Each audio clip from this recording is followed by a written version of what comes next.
Okay guys, we're out on another lease this morning. We're going to probably head to the vertical farm back tomorrow, but there's a couple things I want to do on this property. Got to hang a couple more stands and just refine a couple spots. So I'll kind of walk you guys through those, and we got to get a couple stands set up right now out of the package, and then we'll get in side by side and get rid. Setting these up is super easy. All you got to do is put the seat on. So we'll put the seat on this. And there's one stand I want to put this, or one tree I want to put this in. We've had a mock scrape there and a camera for a while, but never ended up putting a stand. Kind of in the middle of the bedding. So definitely a rut spot, but we'll get it going. And there's a couple good deer on this place this year that if they stay around or show up again, still a few we're waiting on, it could be pretty good. We got these new sticks too for this year, new Trek 2.0s. I'm pretty jazzed up about them. Way more aggressive on the foot pegs, and also way more aggressive on the teeth cutting into the tree. So very good for some permanent sticks and solutions. And look at these, gosh dang zip ties. Those are the Mac Daddy zip ties. We're gonna put a ground blind in here because there's really no good way to hunt this. We got a stand vertical right here. Hunted a couple times last year, and our wind was just kind of all over the place. So I think access is going to be a lot better, and we need to be on this side of the food plot, but there's no trees. So we're going to put a ground blind out, get it tucked up nice and good in this brush pocket. And we're going to plant this in a couple days, and we'll be styling. So we got a good little spot right in here, and we got these couple little maples. We'll be able to just kind of hinge cut around the blind, so we'll get it tucked in super good. Access from the back side, slip in the back door. Got a mock scrape set up. It's gonna be like 15 yards, but this food plot, it's probably 80, 90 yards deep. So we'll wanna just pull them on this side, hopefully. Blind right here, take that tree out. Go boom, boom, boom, boom. Might be able to fit right there. All we gotta do is take this one out.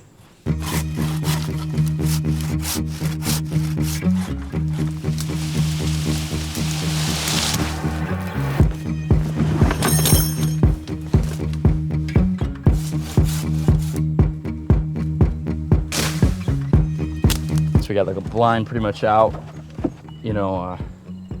cut out. But now what we're gonna do is we're gonna pull a bunch of saplings all around it and tie it to the blind just to add some more cover.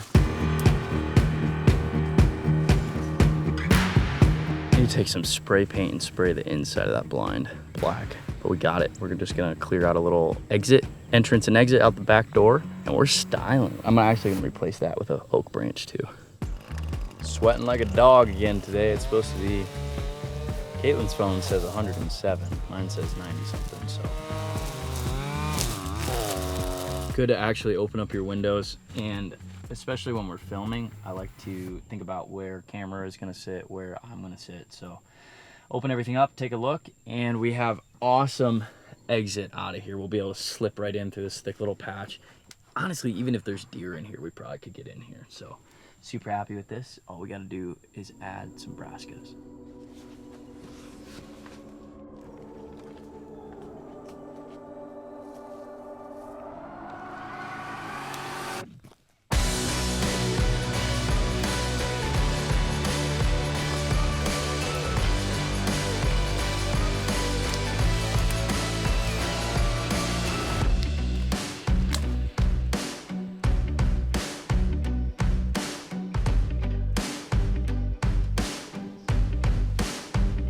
It seems way higher from up there than down here because of that hill, but we got a lot of good bucks hitting this scrape. It's just a good pinch.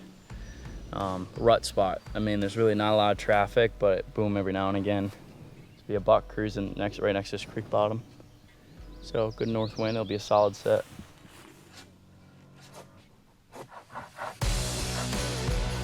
Done with this spot. It's ready for fall. We are on to the next.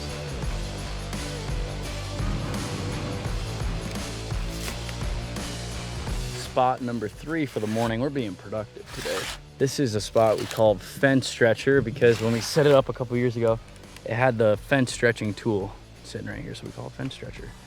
Got a vine scrape, got a post, Got a stand with some ugly ratchet straps because it's so big that we had to use ratchet straps, but it's a great spot.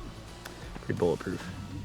And everything pitches down right here. We're gonna plant brassicas right in here and cleared it out a little bit for this year. Good to go. I'll also say these are the new 2.0 stands.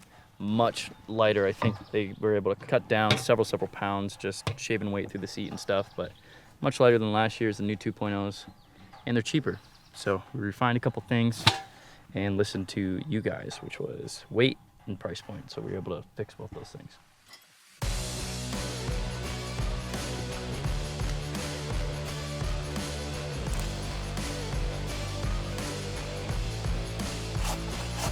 We have a vine here. We've had a camera. We've had this vine here for 3 years, and we just never got around to putting a stand up in this tree. But this cedar up there is just tucked back good. We got a couple decent bucks that are showing up here, but it's a decent amount of bedding. And during the rut, it's a sort of deal where they bed kind of all through this. So you come in here, you know, November 10th and just sit all day. It's right on the edge though, so it's quick 15-yard access off the cornfield into here. But yeah, it's still good, and it's still hot. As you can tell, I could probably wring my shirt out. But getting stuff done. Number 4, is that stand number 4 for the day? Or ground blind, stand. Yeah, spot number 4. So we gotta still have a couple more. We're gonna take a lunch break. Keep going. We got some bad storms rolling in, so we're gonna call it for today, and we will be back very soon. Good morning, everyone. We are going to be reckless today. We are renting the skid steer. We are at one of our leases again, and we're gonna tear up some food plots and get some stuff planted today. Just rained, I think last night. It's gonna be raining the next couple days. It's July 29. They say plant on July 29, rain or shine. In Iowa. So here we are.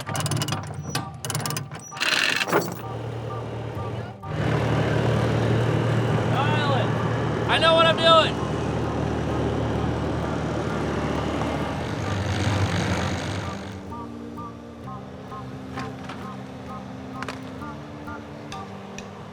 Good start.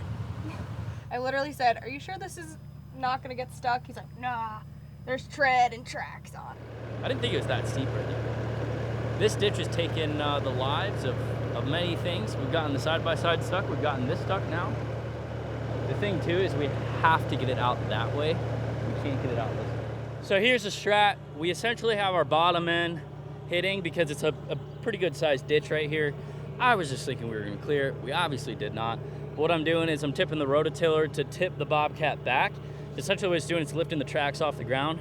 We're gonna shove a couple logs underneath the track, let the front end back down, and then hopefully the machine stays up a little higher and we'll be able to drive out. That's theory. Sounds good in theory. It might take a time or two. Strat number 2. I think strat number 1 worked, just didn't work fully. But now we got some super short ratchets, big heavy duty ratchet straps. But I think we'll be able to give it enough. It's just kind of on a teeter-totter right now. So we just need enough to really get it over that hump and get some traction.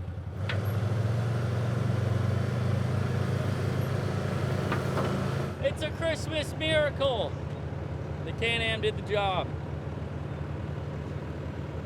And that wasn't too bad. And in the process, we found a better crossing. So we'll be good to go on the way out of here.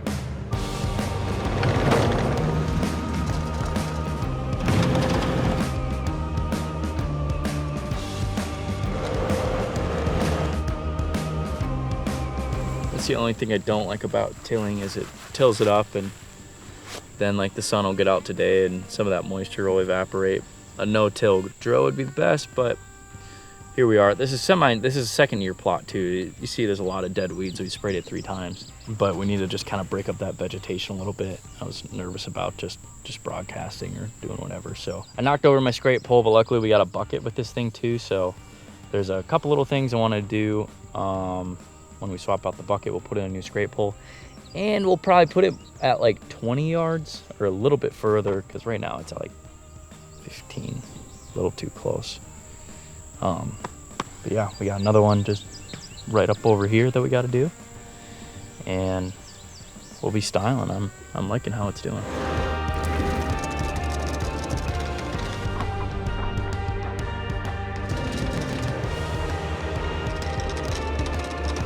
Okay, we got this one tilled up, and we have 4 more about this size that we got to do. So we're gonna break for lunch, and then we're gonna keep on ripping, and then we'll come back through with seed and the harrow. We'll be styling.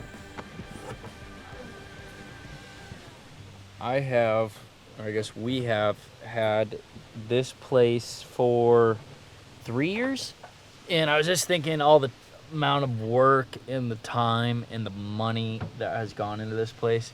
And year 1, I did not even hunt it because it didn't have any, like, it was quite bad, and we didn't know it, but EHD hit like the year before and just kind of wiped out a lot of stuff. And last year was a little bit better. Caitlin did really good last year. She shot swoops, so swoops was kind of the only big deer on the place. And I only hunted like 3 or 4 times last year here. And then this year, I don't know. I'm kind of hoping that we have a couple bucks that are MIA that hopefully they'll come back. We have one that's pretty good, but I've thought several times about dropping this place, but I think it's kind of like you put investments, food plots, and you get to know, and you're refining, and it sometimes can take a while, to really figure out a place and a grow deer. So a lot of time and money has been wasted on this place. So hopefully it pans out. I love this food plot though. We call this the long plot simply because it's very long.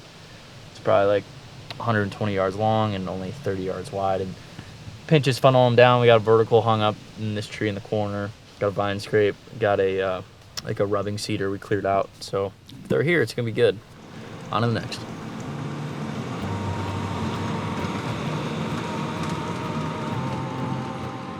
A couple days after we came in and tilled all this stuff, and we have been getting so much rain that we've been just having to postpone planting because of rain, which is wild in August. But our ground's still good, pretty weed free still. We got a little bit of coming up, but I think we'll be fine.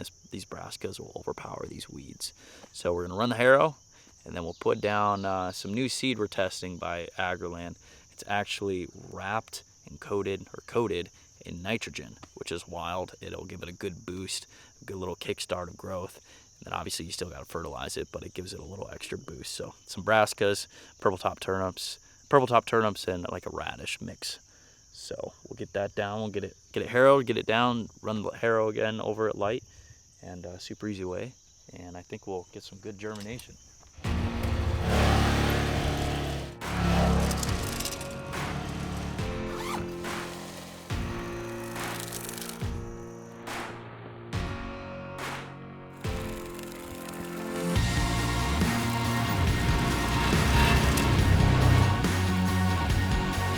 Last one of the day. It's taken probably 4 hours to do all these, doing the harrow and getting them planted, but last one, finished strong.